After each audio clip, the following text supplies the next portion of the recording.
അസ്സലാമു വറഹ്മത്തുള്ളാഹി വബറകാതുഹു. ബിസ്മില്ലാഹിർ റഹ്മാനിർ റഹീം. അൽഹംദുലില്ലാഹി റബ്ബിൽ ആലമീൻ. അല്ലാഹുമ്മ സ്വല്ലി അലാ മുഹമ്മദിൻ വഅലാ ആലി മുഹമ്മദ് കമാ സ്വല്ലൈത അലാ ഇബ്രാഹിം വഅലാ ആലി ഇബ്രാഹിം ഇന്നക ഹമീദും മജീദ്.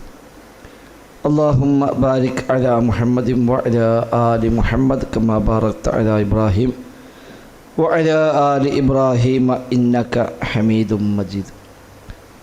أما بعد فإن خير الكلام كلام الله وخير السنن سنن محمد صلى الله عليه وسلم وشر الأمور محدثاتها وكل محدثة بدعة وكل بدعة ضلالة وكل ضلالة في النار. بسم الله الرحمن الرحيم. يا أيها الذين آمنوا اتقوا الله حق تقاته ولا تموتن إلا وأنتم مسلمون. ബഹുമാന്യരായ വിശ്വാസിനികളെ, റബ്ബ് സുബ്ഹാനഹു വ തആലയുടെ നിയമ നിർദ്ദേശങ്ങൾ കഴിവിൻ്റെ പരമാവധി ജീവിതത്തിൽ പാലിക്കാൻ ശ്രമിച്ചുകൊണ്ട് തഖ്വയോടെ ജീവിക്കണേ എന്ന് പ്രത്യേകമായി ഓർമ്മപ്പെടുത്തുകയാണ്. അല്ലാഹു സുബ്ഹാനഹു വ തആല നമുക്കെല്ലാം തൗഫീഖ് പ്രദാനം ചെയ്യുമാറാവട്ടെ. സൂറത്ത് ത്വാഹ 122 വരെയുള്ള ആയത്തുകളാണ് നമ്മളെടുത്തത്. أعوذ بالله من الشيطان الرجيم. بسم الله الرحمن الرحيم. قال اهبطا منها جميعا بعضكم لبعض عدو فإما يأتينكم مني هدى فمن اتبع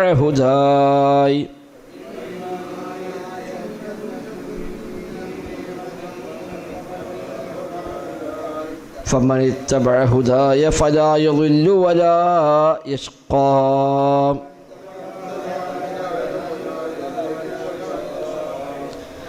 ومن أعرض عن ذكري فإن له معيشة ضنكا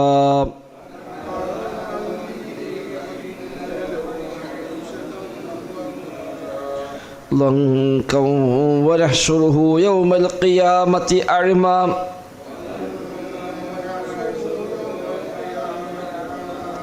قال رب لم حشرتني أعمى وقد كنت بصيرا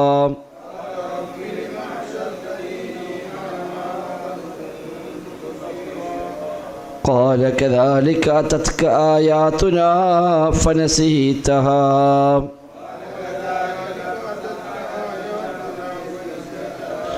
وكذلك اليوم تنسى.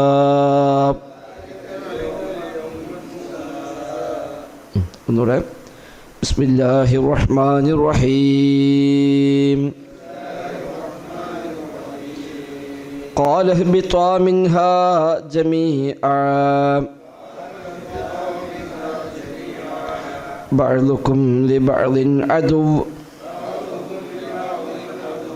فإما يأتينكم مني هدى فمن اتبع هداي فلا يضل ولا يشقى.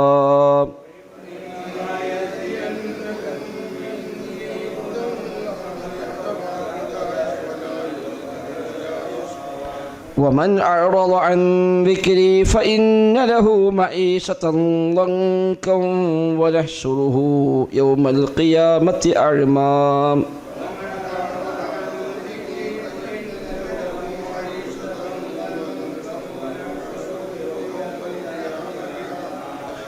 قال رب لم حشرتني أعمى وقد كنت بصيرا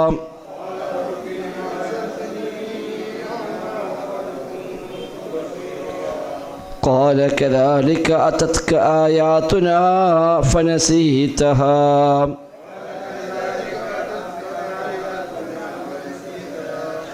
وكذلك اليوم تنسى.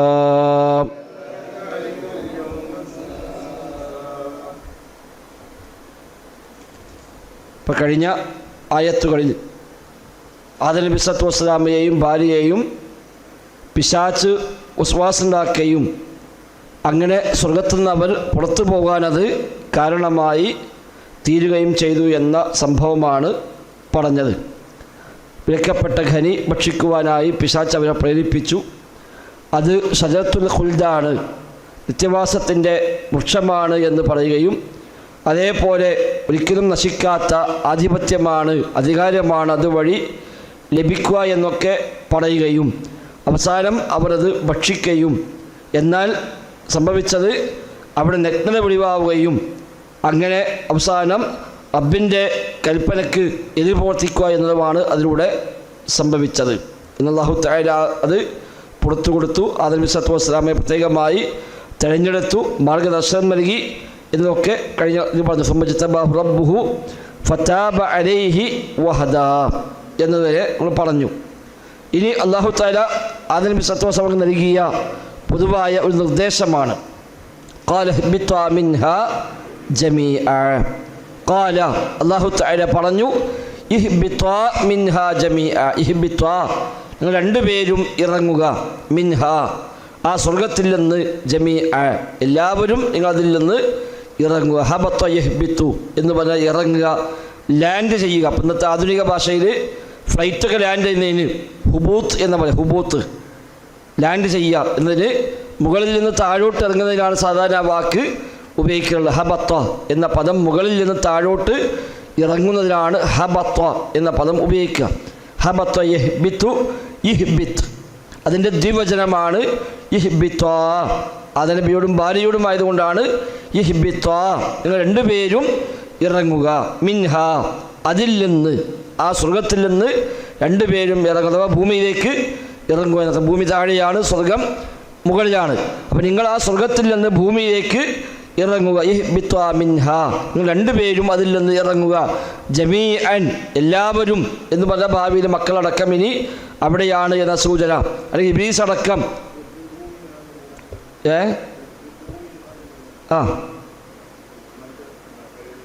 അതെ അത് പറഞ്ഞിട്ടുണ്ട്. സുധബക്കറിയുണ്ട് ഒന്നാകെ ഇറങ്ങാൻ തുടങ്ങി. അപ്പം മൊത്തത്തിൽ മനുഷ്യകുലത്തിൽ ഒന്നിച്ചും ഉള്ള നിർദ്ദേശമാണ്. ഇപ്പം രണ്ടാളുടെ ആണെങ്കിലും യഥാർത്ഥത്തിൽ ഇനി അവരുടെ മക്കളും പേരമക്കളും ഒക്കെ ഇനിയുള്ളത് ആ ഭൂമിയിൽ തന്നെയാണ് എന്നർത്ഥം. അല്ലെങ്കിൽ ഇബ്ലീസ് അടക്കം കൂട്ടിക്കൊണ്ട്, ഇബ്ലീസിനെയും അടക്കം കൂട്ടിക്കൊണ്ട് അവിടെ ഇഹ്ബിത്തു നിങ്ങളെല്ലാവരും ഇറങ്ങുക എന്ന് പറഞ്ഞാൽ ആദം നബിക്കും ഹവ്വാ ബീവിക്കും മാത്രമല്ല, അതോടൊപ്പം ഇബ്ലീസിനും ഇനി ശേഷം വരുന്ന തലമുറകൾക്കും എല്ലാവർക്കുമുള്ള വാസസ്ഥലം ഇനി നിങ്ങൾക്ക് ഭൂമിയാണ് എന്ന അർത്ഥത്തിലാണ് പ്രയോഗിക്കുന്നത്. ഇഹ്ബിത്വാ മിൻഹ ജമീഅ, അതായത് ജമീഅ എല്ലാവരും ഇവിടുന്ന് ഇറങ്ങിക്കൊള്ളുക. ഇനി ഈ സ്വർഗത്തിൽ വസിക്കാവതല്ല, ഇവിടെ നിങ്ങൾ ഇറങ്ങണം, ഭൂമിയിലേക്ക് ഇറങ്ങണം. അപ്പോൾ ഭൂമിയിലേക്ക് മനുഷ്യൻ വരാൻ അല്ലാഹു തആല നിശ്ചയിച്ച ഒരു സംഭവമാണിത്.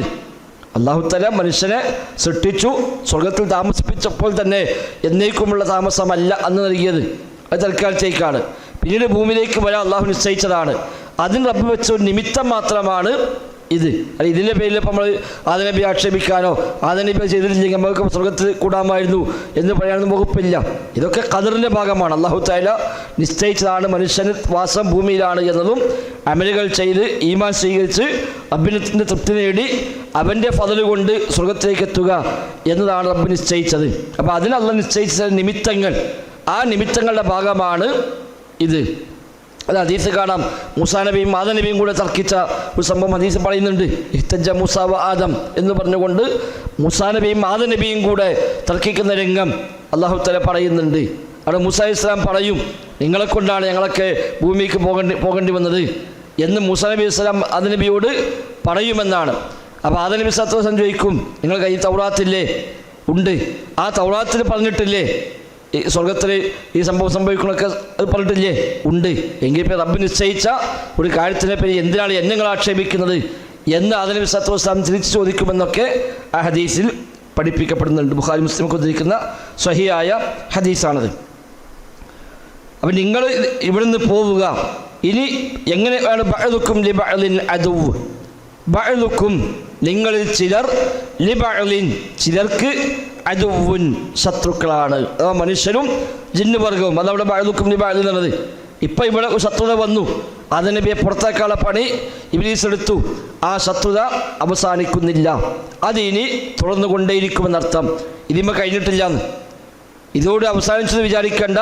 ഭൂമിയിലേക്ക് പോകുമ്പോഴും അവിടെയും നിങ്ങൾ തമ്മിൽ ഈ ശത്രുത ഉണ്ടാകും. അതുകൊണ്ട് നിങ്ങൾ എങ്ങനെയൊക്കെ പഴിപ്പിക്കാൻ പറ്റുമോ എന്ന് ഇനി അവനും അവൻ്റെ ബാക്കിയുള്ളവരും ശ്രമിച്ചു കൊണ്ടിരിക്കും. അതാണ് ബഅ്ദുക്കും ലിബഅ്ദിൻ അദു, നിങ്ങൾ തമ്മിൽ ശത്രുക്കളായ നിലയിൽ നിങ്ങളെല്ലാവരും ഇവിടുന്ന് ഇറങ്ങിക്കൊള്ളുക. അപ്പോൾ ആദം നബിയും ഹവ്വാ ബീവിയും മാത്രമല്ല, അതിനെ കൂടെ ഇബ്ലീസും ഇറങ്ങുന്നു. ഇനി ഭാവിയിൽ ആദം നബിയുടെ സന്താന പരമ്പര ഉണ്ടാകും, ഇബ്ലീസിൻ്റെ സന്താന പരമ്പരയുമുണ്ട്. അതുകൊണ്ട് അവരൊക്കെ തമ്മിൽ ശത്രുത ഉണ്ടായിക്കൊണ്ടിരിക്കെ തന്നെയാണ് നിങ്ങൾ ഭൂമിയിലേക്ക് പോകുന്നത്. അപ്പോൾ അത് ഒരു മുൻകൂട്ടി അല്ലാഹു തആല ഒരു ധാരണ കൊടുക്കുകയാണ്, ഈ ശത്രുത ഇനിയുമുണ്ട്. അപ്പോൾ സ്വർഗത്തുനിന്ന് അവൻ ശത്രുത കാണിച്ചു, അവൻ നിങ്ങളെ പുറത്താക്കാൻ ശ്രമിച്ചു, അതിന് വിജയിച്ചു. എന്നാൽ അതേപോലെ ഇനിയും അവൻ ആ ശത്രുത തുടർന്നുകൊണ്ടേയിരിക്കും. അതാണ് അവൻ നിങ്ങൾക്ക് ശത്രുവാണെന്ന് പല സ്ഥലത്തും അല്ലാഹു തആല പഠിപ്പിച്ചു. പിശാചുകൾക്ക് ശത്രുവാണ്. ഫത്തഖിദൂഹു അദുവ്വ, ഇന്ന ശൈത്വാനലക്കും അദുവ്വുൻ ഫത്തഖിദൂഹു അദുവ്വ ഇന്നമാ യദ്ഉ ഹിസ്ബഹു ലിയകൂനു മിന അസ്ഹാബിസ് സഈർ. സൂറത്ത് ഫാത്തിറിൽ അല്ലാഹ് പറഞ്ഞു, ഇബ്ലീസ് പിശാച് നിങ്ങളുടെ ശത്രുവാകുന്നു. അതിനാൽ ഫത്തഖിദൂഹു അദുവ്വ, നിങ്ങൾ അവൻ ശത്രുവായി തന്നെ കാണണം.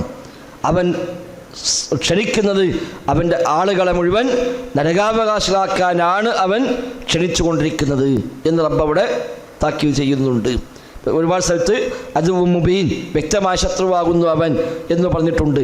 ആ അദാവത്ത്, ശത്രുത ഉണ്ടായിക്കൊണ്ടാണ് നിങ്ങൾ ഭൂമിയിലേക്ക് പോകുന്നത് എന്ന് ഒരു ധാരണ, ഒരു മുൻകൂട്ടി തന്നെ അല്ലാഹു തആല അത് അറിയിക്കുന്നു എന്ന് മാത്രം. അപ്പോൾ ആ ശത്രുതയാണ് ഇപ്പോഴും ഉള്ളത്.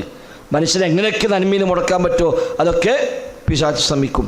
സുഫിയാൻ സൗദി റഹിമഹുല്ലാഹ് പറഞ്ഞ പോലെ അല്ലാഹുവും റസൂലും എന്ത് കാര്യം പഠിപ്പിച്ചാലും ഇല്ലാ വലിശ്ശൈത്വാനി ഫീഹി നസ്ഗത്താനി, പിശാച് അതിൽ രണ്ടാൽ ഒരു നിലയ്ക്ക് ഇടപെടാതിരിക്കുകയില്ല.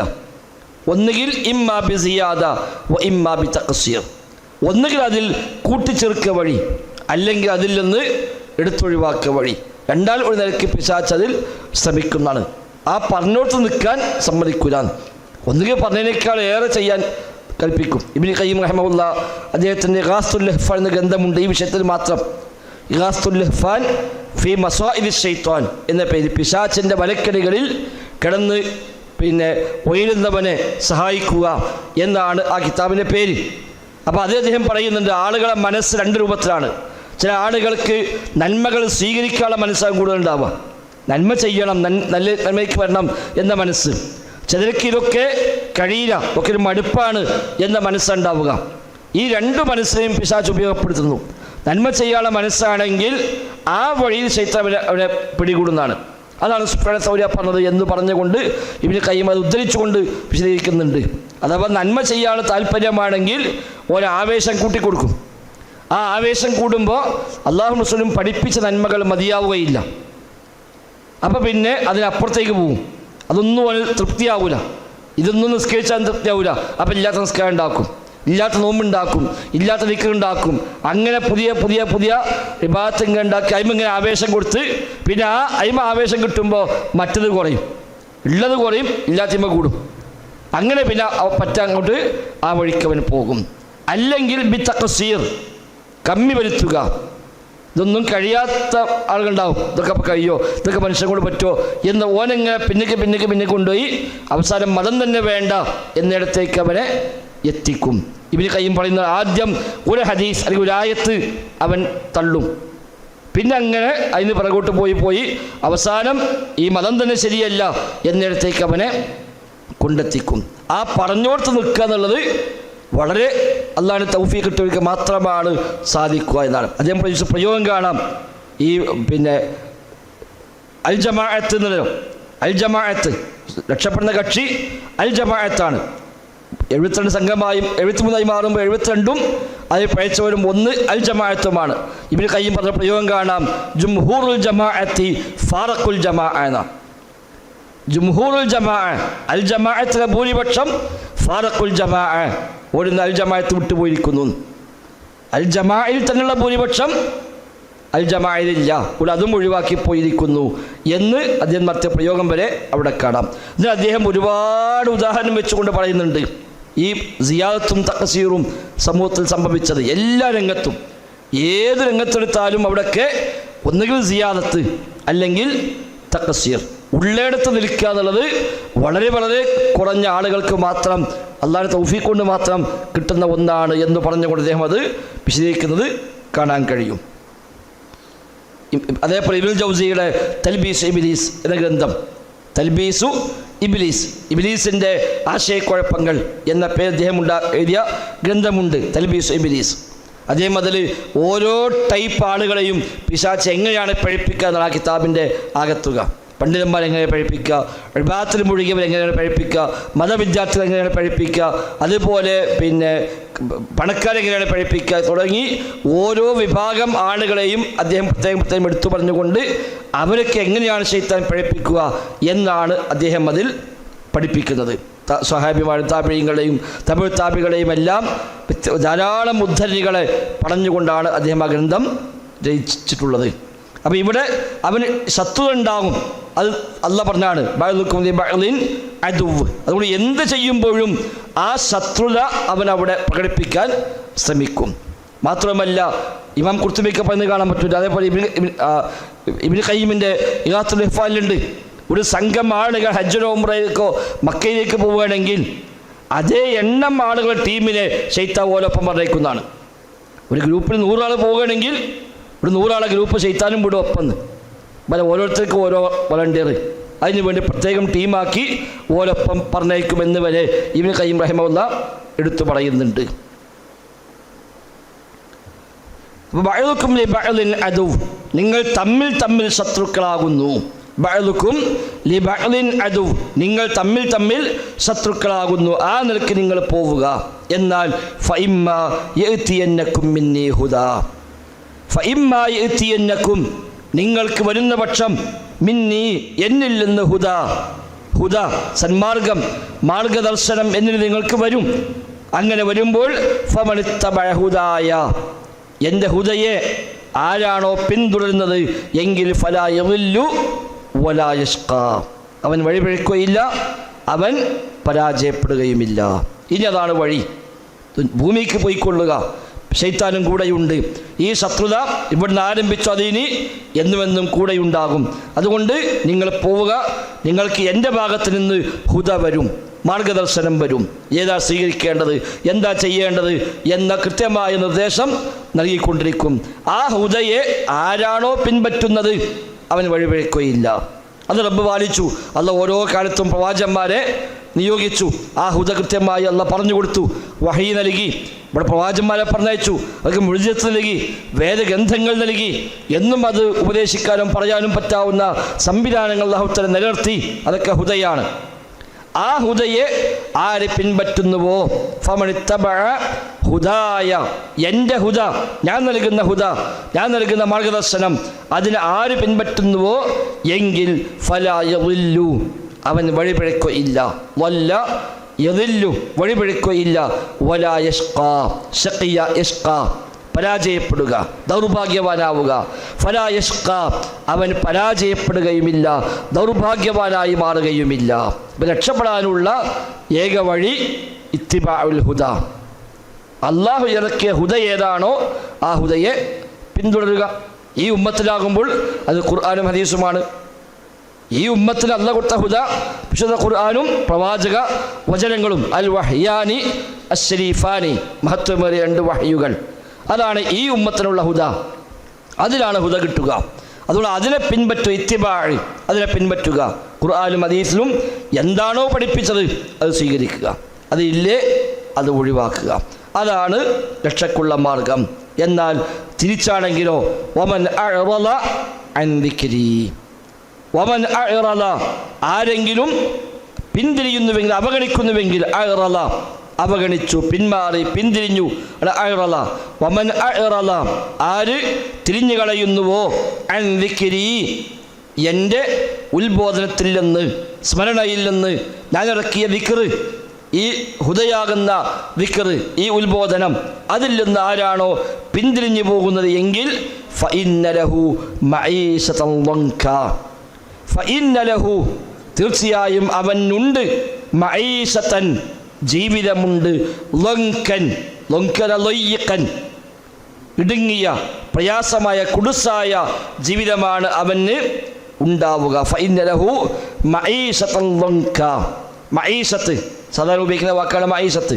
നമ്മൾ മഈശത്തൊക്കെ പറയും. മഈശത്തൻ ലൻക, ഐഷ്, ആശ യഈഷു എന്ന പദവുമായി ബന്ധപ്പെട്ട പദമാണ് മഈശത്ത്. അവന് ജീവിതമുണ്ട്. ലൻക, ഇടുങ്ങിയ കുടുസായ ജീവിതമുണ്ട്. അഥവാ ദുനിയാവിലെ വിഭവങ്ങൾ കുറയും എന്നല്ല. ദുനിയാവിലും അവന് പിന്നെ വരുമാനം ഉണ്ടാവില്ല, കച്ചവടം മോശമാകും എന്നല്ല അതിനർത്ഥം. മാനസികമായി അവനൊരു ഞെരുക്കം, ഒരു ഇടുക്കം ഉണ്ടാവും. ചെറിയ ചെറിയ പ്രശ്നങ്ങളിൽ പോലും അവന് ഭയങ്കരമായ ടെൻഷന്, ഒന്നിലും അവന് ഒരു വിശാലത അനുഭവപ്പെടുകയില്ല. വിശ്വാസികൾക്ക് തിരിച്ചുണ്ടാവുക. പടച്ച റബ്ബിലുള്ള അചഞ്ചലമായ വിശ്വാസം ഉണ്ടെങ്കിൽ ഇവിടെ എന്ത് സംഭവിച്ചാലും ഓനെ സംബന്ധിച്ച് സാറില്ല, അല്ലല്ലാ ഇന്നാതില്ല, അത് ഓനൊരു സമാധാനത്തിൻ്റെ പദമാണ്. ഈമാനുള്ളവരെ സംബന്ധിച്ച് എന്ത് സംഭവിച്ചാലും, എത്ര വേണ്ടപ്പെട്ടോ മരണപ്പെട്ടാലും, അവൻ്റെ സമ്പാദ്യം മുഴുവൻ തകർന്നടിഞ്ഞു കേട്ടാലും ഓൻ ടെൻഷനായിട്ട് അറ്റാക്കായി മരിച്ചൊന്നുമില്ല. ഓനെ സംബന്ധിച്ച് അല്ലാ, അത് റബ്ബിൻ്റെ തീരുമാനം. പഠിച്ചോ തന്നാലില്ല, ഇന്നാദില്ലാഹി ഇന്നായിലൈഹി റാജിഊൻ, സാറില്ല, അത് അല്ലാഹു വാർത്തരും. അത് വിശ്വാസിക്കേ കഴിയുള്ളൂ. മറ്റൊന്നെല്ലാം കൂടി കണ്ടാകെ ബേജാറാവും. ദുനിയാവിലെ ഓരോ സംഗതി കാണുമ്പോൾ ഓൻ പേടിച്ചു. വാട്സപ്പിൽ ന്യൂസ് വന്നാൽ മതി ഓൻ ബേജാറാകാൻ, ഒരു പത്രം വന്നാൽ മതി ഓൻ ബേജാറാകാൻ. വിശ്വാസത്തെ സംബന്ധിച്ചതൊന്നുമില്ല. അതിലൊക്കെ പടച്ച റബ്ബ് ഒരു തീരുമാനം എടുക്കും. അല്ലാഹ് കണക്കാക്കി ഉണ്ടാകും. ചിലപ്പോൾ ദുനിയാവിലെ ബുദ്ധിമുട്ടാകും, ചിലപ്പോൾ ആശ്വാസം ഉണ്ടാകും. അതെന്തായാലും സാരമില്ല. അതല്ല ഇബ്നു തൈമിയ്യ റഹ്മത്തുള്ളാഹി പറഞ്ഞത്. ജയിലിലേക്ക് അറസ്റ്റ് ചെയ്തുകൊണ്ട് അദ്ദേഹം പറയും, എനിക്കെവിടെ പോലെ ഒരേപോലെയാണ്. ജയിലിൽ കിടന്നാലും പരി കിടന്നാലും എനിക്കൊരുപോലെയാണ്, എൻ്റെതെല്ലാം എൻ്റെ കൽബിലാണ്. അപ്പോൾ ജയിലിൽ പോകുമ്പോൾ പ്രത്യേകിച്ച് ടെൻഷനൊന്നുമില്ല. അദ്ദേഹത്തെ സംബന്ധിച്ച് വീടും ജയിലൊന്നും പ്രത്യേകിച്ച് അതൊരു വലിയൊരു അജണ്ടയല്ല. ഇബ്നു ഖയ്യിം റഹിമഹുല്ലാഹ് പറയുന്നുണ്ട്, നമ്മളൊക്കെ അനുഭവിക്കുന്ന മാനസികമായ ആ ഒരു സമാധാനം, ഒരു സൗഭാഗ്യം, അത് ഇവിടുത്തെ രാജാക്കന്മാർ പോലും അനുഭവിക്കുന്നില്ല. എല്ലാ സുഖവും സൗകര്യവുമുള്ള രാജാക്കന്മാർ പോലും നമുക്കുള്ള ഈ മാനസികമായ സന്തോഷം, സംതൃപ്തി അവർക്കില്ല. ഈ സംതൃപ്തി എങ്ങാനും അവരും അവരെ മക്കളുമൊക്കെ അറിയുകയാണെങ്കിൽ ലജാലദൂനാ ബിസ്സൈഫ്, വാളെടുത്ത് നമ്മളുമായി ഏറ്റുമുട്ടാൻ അവർ വരുമായിരുന്നു. ഒഴുക്കി സമ്പത്തും സൗകര്യവും എല്ലാം ഉണ്ടായിട്ടും ഓരെ സംബന്ധിച്ച് യാതൊരു സംതൃപ്തിയുമില്ല. നമുക്കതൊന്നും ഉണ്ടെങ്കിലും ഇല്ലെങ്കിലും പരലോകവുമായി ബന്ധപ്പെടുത്തുമ്പോൾ പടച്ച റബ്ബിനെ കുറിച്ചുള്ള ചിന്ത കൊണ്ട് തീർച്ചയായും വല്ലാത്തൊരു മാനസികമായ സംതൃപ്തി അനുഭവിക്കാനും കഴിയുന്നുണ്ട്. അപ്പം നമ്മളൊക്കെ ഇത്ര സൗഭാഗ്യത്തിലാണ് എന്ന് രാജാക്കന്മാർ അറിയുകയാണ് എങ്കിൽ അവർ നമ്മളുമായി ഏറ്റുമുട്ടാൻ അവർ വരുമായിരുന്നു എന്ന് ഇബ്നു ഖയ്യിം റഹിമഹുല്ലാഹ് പറയുന്നുണ്ട്. അള്ളാഹിനെ കുറിച്ച് മനസ്സിലാക്കി കഴിഞ്ഞാൽ, പടച്ച റബ്ബുമായി കൽബ് ബന്ധിപ്പിച്ച് കഴിഞ്ഞാൽ പിന്നെ ഓനിവിടെ ഒന്നുമില്ല. ഓന് ശിർക്ക് ചെയ്യാൻ കഴിയില്ല, ഓന് തിന്മ ചെയ്യാൻ കഴിയില്ല, ഓന് ഇവിടുത്തെ പ്രശ്നങ്ങളൊന്നും ഓന് ബാധിക്കുകയില്ല. അതൊന്നും ഓനെ സംബന്ധിച്ച് വലിയൊരു സംഭവമേ അല്ല. പടച്ച റബ്ബിൻ്റെ ഖദറും അവൻ്റെ തീരുമാനങ്ങളും അതൊക്കെ ബോധ്യമായ ഒരാളെ സംബന്ധിച്ച് ഇവിടെ എന്ത് സംഭവിച്ചാലും അതൊന്നും ഓന് വലിയ കാര്യമല്ല.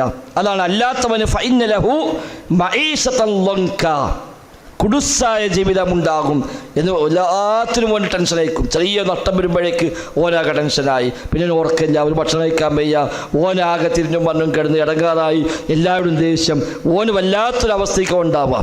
എന്തുണ്ടായിട്ടും കാര്യമില്ല, ഓനത് വലിയ പ്രയാസമായിരിക്കും. വനഹ്ശുറുഹു യൗമൽ ഖിയാമത്തി അഅ്മാ, ഇത് ദുനിയാവിലാണെങ്കിൽ പരലോകത്ത് അതിലും വലുതാണ്. വനഹ്ശുറുഹു, നാം അവനെ ഒരുമിച്ച് കൂട്ടും, യൗമൽ ഖിയാമ, അന്ത്യനാളിൽ, അഅ്മാ, അന്ധനായിക്കൊണ്ടാണ് അവൻ അവിടെ വരിക. ഹശറ യഹ്ശുറു, മഹ്ശർ, ഒരുമിച്ച് കൂട്ടുക, ഹശറ സംഗമിക്കുക, ഒരുമിച്ച് കൂട്ടുക എന്നൊക്കെ ഹശറ എന്ന വാക്കർത്ഥം. വനഹ്ശുറുഹു, നാം അവനെ ഒരുമിച്ച് കൂട്ടും, യൗമൽ ഖിയാമത്തി, അന്ത്യനാളിൽ, അഅ്മാ, അന്ധനായിക്കൊണ്ട്. ദുനിയാവിൽ തന്നെ അവന് മാനസികമായ സംതൃപ്തിയുമില്ല.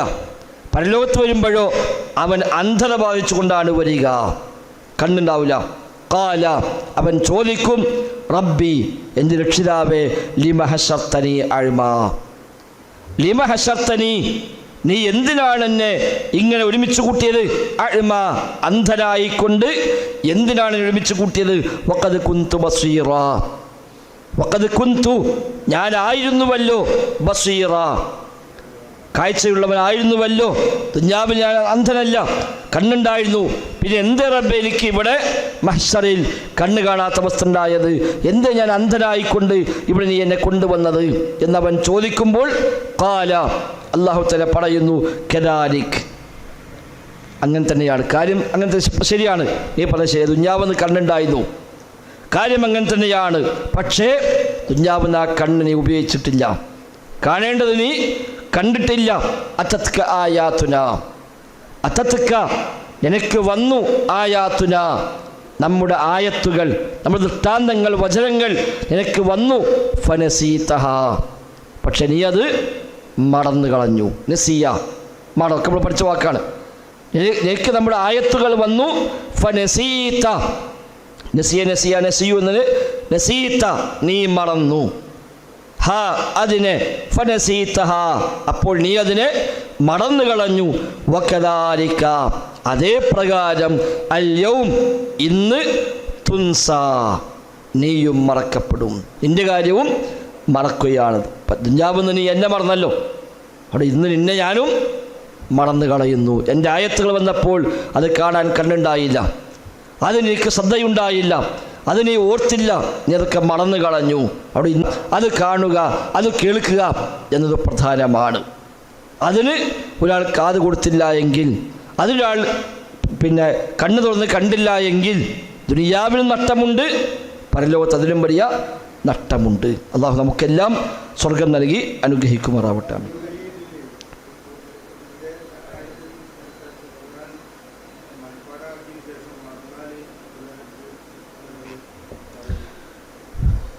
അങ്ങനെ ഉപയോഗിക്കാൻ പറ്റുമെന്ന് അറിയില്ല. ഖുർആൻ ഇഫ്താക്കി മറന്നാൽ ഈ ആയത്തിന് ഉപയോഗിച്ച ശ്രദ്ധയിൽപ്പെട്ടിട്ടില്ല.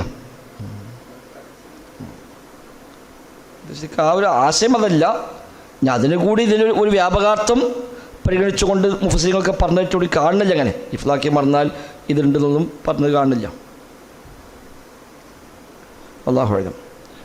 ബിസ്മില്ലാഹിർ റഹ്മാനിർ റഹീം. قال اهبطا منها جميعا بعضكم لبعض عدو فإما يأتينكم مني هدى فمن اتبع هداي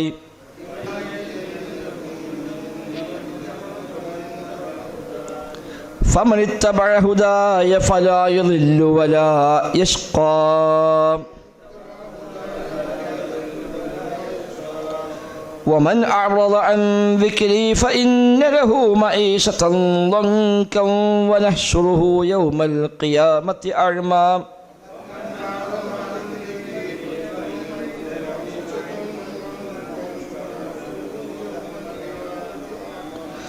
قال رب لم حشرتني أعمى وقد كنت بصيرا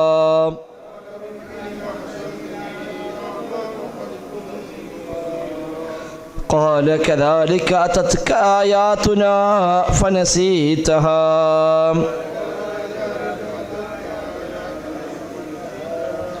وكذلك اليوم تنسى